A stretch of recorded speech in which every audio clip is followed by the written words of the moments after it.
Very happy to be back here. Thank you, ma'am. And I really have to start with appreciating the wonderful work that you're doing and your team of teachers have been doing with the children here. So எனக்கு தெரியும் நீங்கள் எல்லோரும் உங்கள் குழந்தைங்களோட performances பார்க்குறதுக்காக இந்த wait பண்ணிகிட்ருப்பீங்கன்னு. So before we go into that I will bore you a little bit with the topic that I want to use this opportunity to speak to you about. So, ma'am told me that the topic for this year's annual day is hard work, and it kind of, resonates with my topic as well. So, as ma'am said, the silent hijack அப்படிங்கிற talk வந்து ஒரு 8 வருஷமாக நான் பண்ணிகிட்ருக்கேன் for many schools and colleges and other groups as well. So I think I've done about 106 sessions so far in the past 8 years. So I'd like to tell you why I chose to talk on this topic and why I think it is the most important thing today. So my journey, I have 2 children. One is in 11th grade and one is in the 9th grade, and I brought them up completely gadget free. Of course, we listen to a lot of music, we watch movies, but neither of them are on any social media and they're not on any of the other platforms that children today are on. And most of you will assume that they are probably very bitter about it and then they're not happy about it, but I can tell you that they are quite happy with the decision I made for them. And so I'll take the next 10 to 15 minutes to just touch upon, because the silent hijack is a long 2.5 hour lecture, not lecture, interactive session, but I'll pick a few things that is relevant for you all today. I always like to start with the story. How did I get into this and why did I decide that I should keep internet at bay? Right? So, as a 21-year-old, long back when I was in Chennai, internship பண்ணிட்டுருக்கிறப்போ, internship வந்து final year அப்புறம் internship we don't have much of studying to do, it's only clinical work, so I had a lot of free time. And I remembered my father telling me all through my growing years that do the Hindu crossword. So he kept telling me, do the Hindu crossword, it's good for you, you'll get better vocabulary and all that, and I never did it. So during my internship as a 21-year-old, I decided that now I'll subscribe to the Hindu and try doing the Hindu crossword. When I started doing the Hindu crossword, I think I would get like 30% or 40% தான் solve பண்ண முடியும் என்னால்.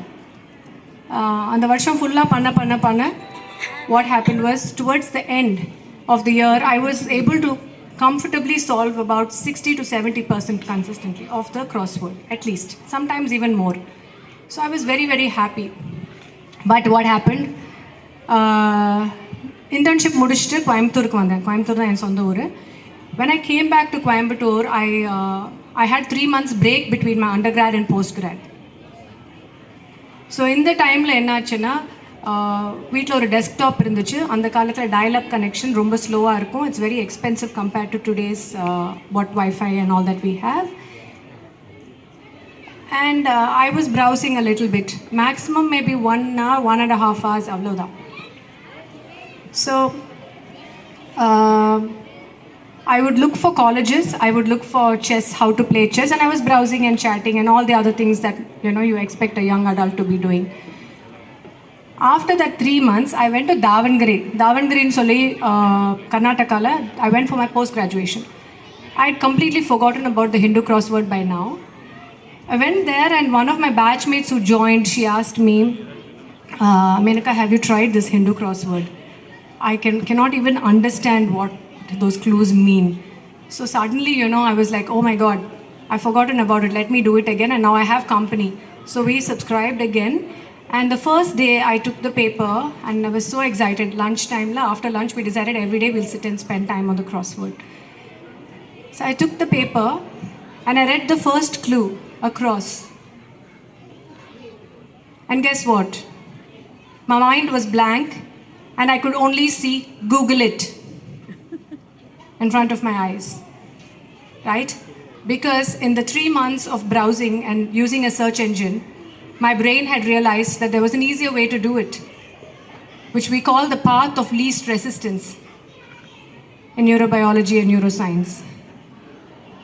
So that was my Eureka moment, you know. I realized something that I was able to do 3 months back. I didn't need to, concentrate or focus. It was just there. I read it. It was exciting. I tried to solve it. I solved it. I was able to write it down. Just 3 months of less than an hour of browsing every day using a search engine had caused this path, of what I call least resistance. Because it's easier. But I want to ask, is everything that is easy better? Getting easy answers or, is easy better? Please put your hands up, those who think easy is better. Because yesterday I did this in KCT and one student told me, yes, easy is better. And then through the talk, she I had the long talk, so by the end of it, she came and told me, now I understand what you're trying to say. But இங்க இருக்கிறவங்க எத்தனை பேர் ஈஸியா information கிடைக்குது, ஈஸியா solution கிடைக்குதுன்னா அது பெட்டர்னு நினைக்கிறீங்க? ஏன்னா டைம் வேஸ்ட் ஆகுறது இல்லை. யாரெல்லாம் அப்படி நினைக்கிறீங்க கை தூக்குங்க. Nobody? Some of you. Okay. So, how many of you here can solve the Rubik's Cube? Children and parents. Put your hands up properly, not this half, quarter and all I don't want. I want full up. If you can solve the Rubik's Cube, yes. So I see 1, 2, 3, 4, 5, 6, 7, 8 hands up.